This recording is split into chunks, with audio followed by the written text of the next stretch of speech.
Hawak na ng mga otoridad ang dating budget official na si Christopher Lau na iniuugnay sa maanomalya umanong kontrata ng Pharmally sa gobyerno noong panahon ng pandemya.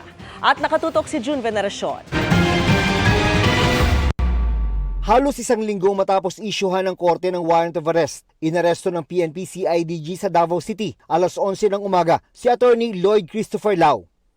Si Lau ang Undersecretary ng Procurement Service ng Department of Budget and Management noong panahon ni dating Pangulong Rodrigo Duterte.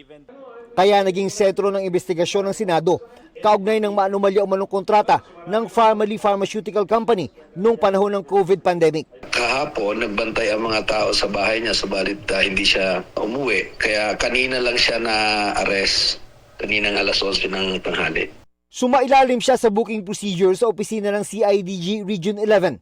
Pero inaasahang magpipiyansa ng 70,000 piso kaugnay ng kasong paglabag sa Anti-Graft and Corrupt Practices Act.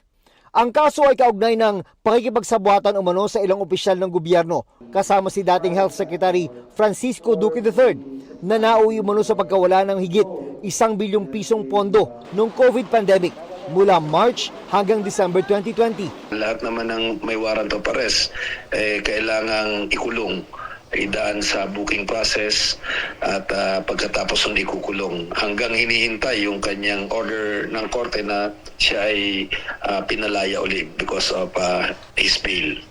Ngayong arestado na si Lau, umaasa si Senator Risa Ontiveros na aamin na ito kung sino ang kanya umanong big boss na nasa likod ng korupsyon ng bilyong-bilyong pisong COVID-19 funds. Para sa GMA Integrated News, June Veneracion, nakatutok 24 oras.